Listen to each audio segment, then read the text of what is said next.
Hey, what's up everybody, and welcome back to News Dose. And you know the thing about Xbox Game Pass is that you get this great day one game. Let's go and say Wo Long Fallen Dynasty as an example.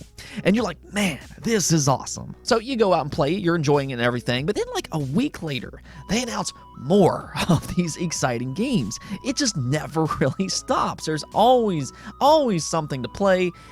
And about that, well, they just announced 2 more games today in addition to a game that just dropped.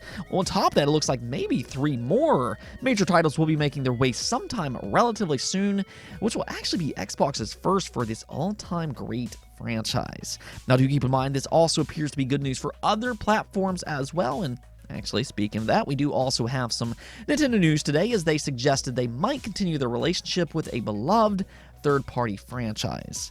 So, per usual, we do have plenty of things to talk about today. Of course, hit those buttons below if you enjoy the content, but you know it.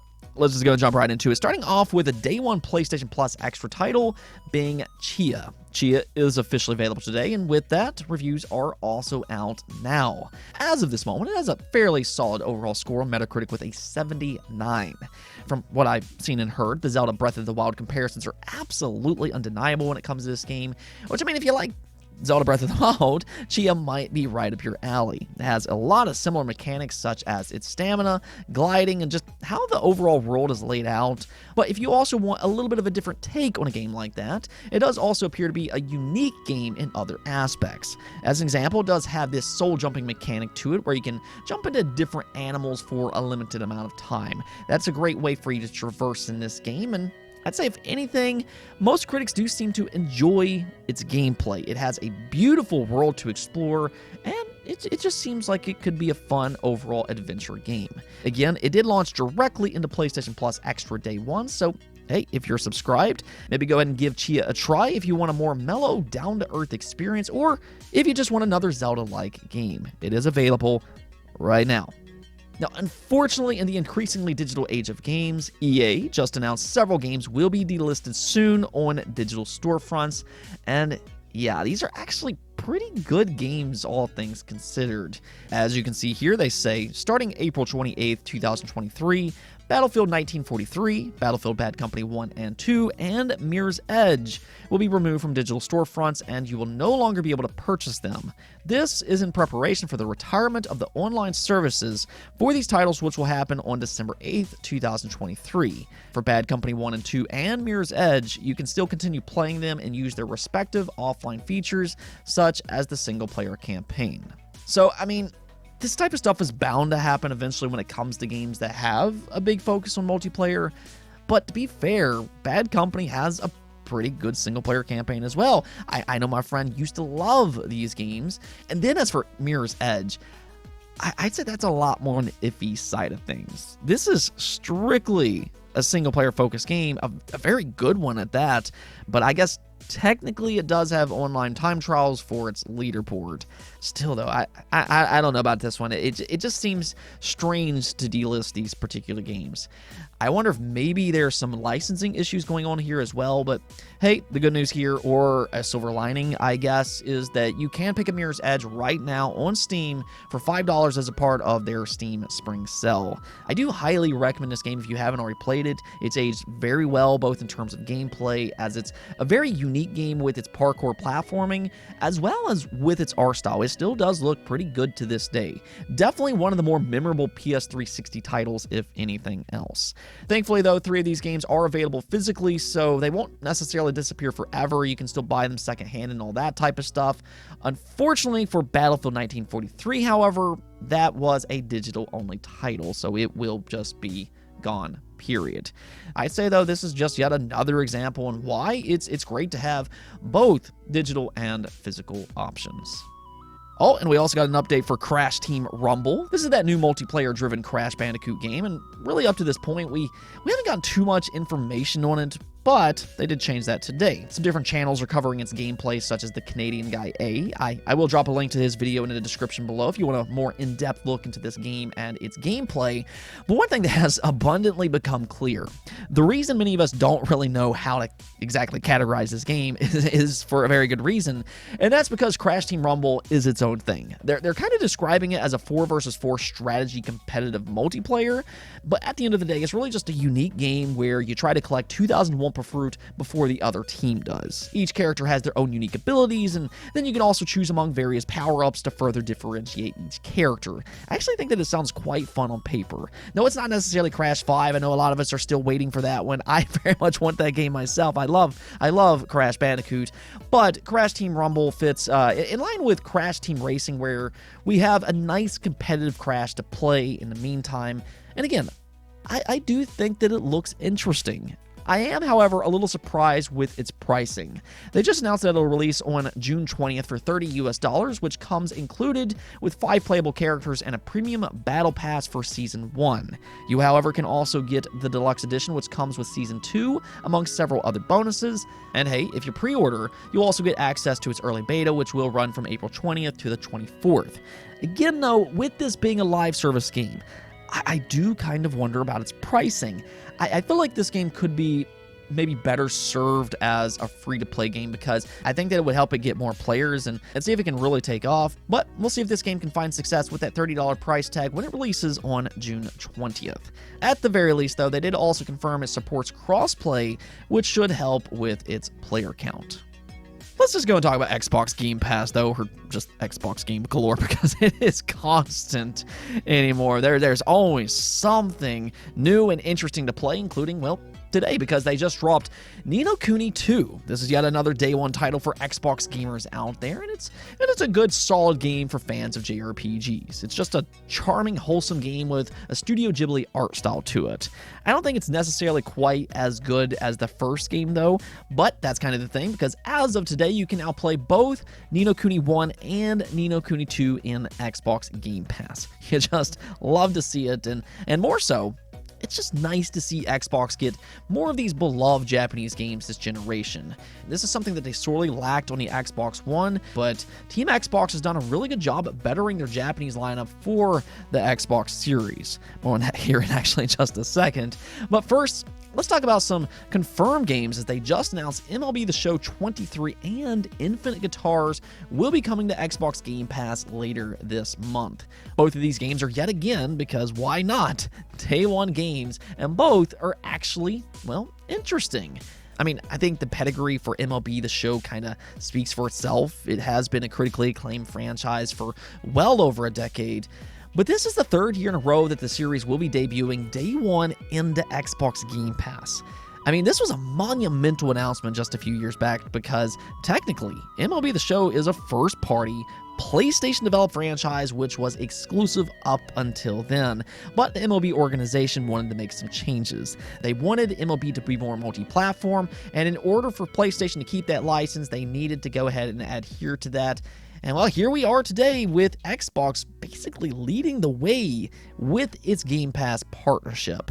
It's actually really crazy to think about, too, because Sony, they don't even offer MLB The Show on their own subscription service. But I guess you can also kind of look at that as this is a way to build up the franchise fan base on Xbox. Either which way, I mean, if you like MLB or baseball games, MLB The Show 23 will be a must-play when it releases later this month on March 28th.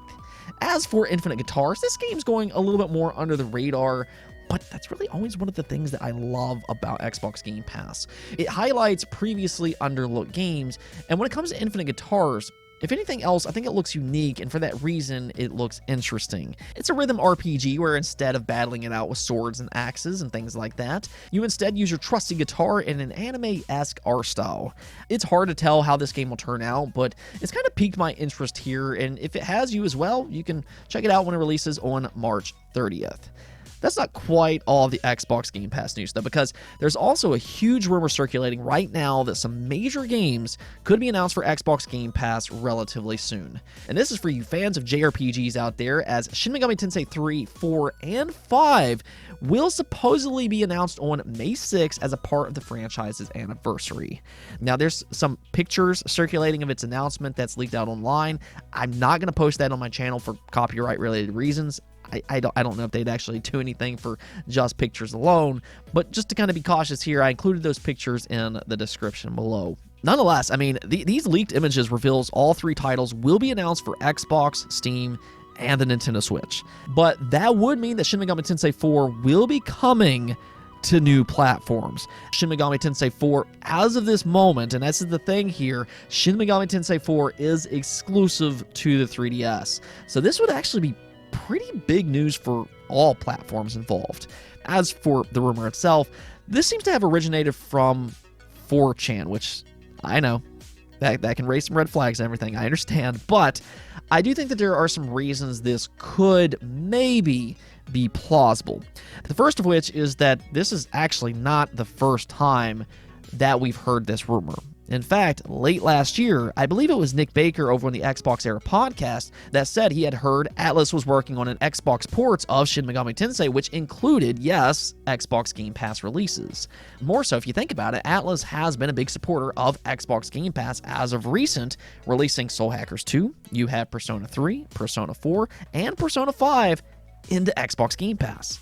At the very least, it definitely seems like the two have a good relationship right now, and a possible contract maybe in the background, so Shin Megami Tensei would make sense in that regard as well. Lastly, with SMT4 being locked away on the 3DS, and with the eShop going belly up later this week, it would be a smart move in porting it to other platforms. In fact, they just did that with the Etrian Odyssey series. So is it really so hard to imagine that they wouldn't do the same with Shin Megami Tensei 4? And that's the reason that I say on one side, just kind of take this as a rumor until proven true. That's always the smart thing to do. Don't get your hopes up too much. But at the same time, I do think that there are some reasons to believe this could maybe possibly happen. And that's why I wanted to go ahead and talk about it today. If anything, though, we don't really have to wait too long to find out for ourselves, as its rumored announcement is again set for May 6th. Now, we do also have another topic to go over here, as both Platinum Games and Nintendo have suggested that the Bayonetta series could see further expansions in the future. Bayonetta Origins, of course, just released. I hope some of you are enjoying that out there. But that didn't really stop Hideki Kamiya over at Platinum Games from expressing his desire for future Bayonetta titles. This comes way of Famitsu, where he said, "We would like to expand the world of the series with a new collection of games. We are currently working towards that, and Tonari-san and I have been discussing what we would like to do next. We haven't spoken with Nintendo about it yet." So it does sound like the future of Bayonetta kind of depends on Nintendo's decision here, which is really kind of an odd setup when you think about it. Technically, and I believe this is still the case, Sega owns the IP, but then Nintendo, they've been a publisher since Bayonetta 2, and clearly, you can see Platinum Games does rely on Nintendo when it comes to future entries. Well, the good news here for you Bayonetta fans out there is that a Nintendo producer did give fans hopes by saying, "We currently have nothing concrete to share with you about the future of the series yet, but I personally do not believe this is the end of Bayonetta. I would first like to hear the thoughts and opinions of the players who have played this game, and then consider the future of the series." So, I mean, this isn't really a definitive answer by any stretch of the means, but at the same time, it does appear both Platinum Games and Nintendo would like to see the series continue.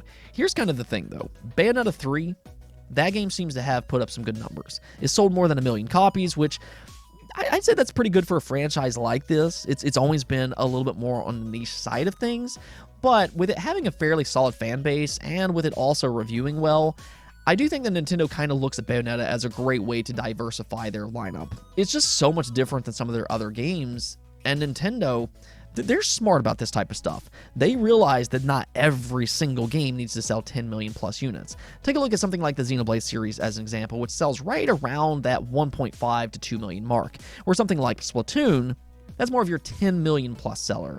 Nintendo just does a really good job at mixing up their library and supporting a lot of these different series, big and small, for the long haul. So I think Bayonetta certainly lines up very well with that overall strategy and catalog of games. However, though, when it comes to Bayonetta Origins, I think that might be a little different. I purchased this game myself, but I do kind of question how much success it will have, because I still feel like that $60 price tag is doing this game a disservice. I mean, it's a great game, but a lot of fans seem to be waiting for its price to drop. Nonetheless, let's go and hope for more Bayonetta in the future. Let's go take a look at the poll of the day, though, where I asked you all, if the next Donkey Kong game is truly open world as rumored, do you think it will see a big jump in sales similar to what happened with Zelda Breath of the Wild and Kirby and the Forgotten Land? And as you can see here, the majority of you all, being 69%, did say yes, while 24% of you all said no. And I absolutely 100% agree with you all on this one. I too do believe that this could be a big move for the Donkey Kong franchise, especially if this launches alongside Nintendo's next platform. See, the thing here is that Donkey Kong has always historically been a good franchise. It's actually one of the very first games I ever played, the original Donkey Kong Country trilogy. I played that back whenever I was a kid. Still to this day, probably one of my most memorable childhood games for that matter. But the thing that we've kind of seen with the Switch is there has been this quote-unquote Switch effect, where it seems like every one of their franchises have kind of sold better. We've seen that, whether that be the case with Metroid, Xenoblade, we've seen it with Zelda, this, that, and the other.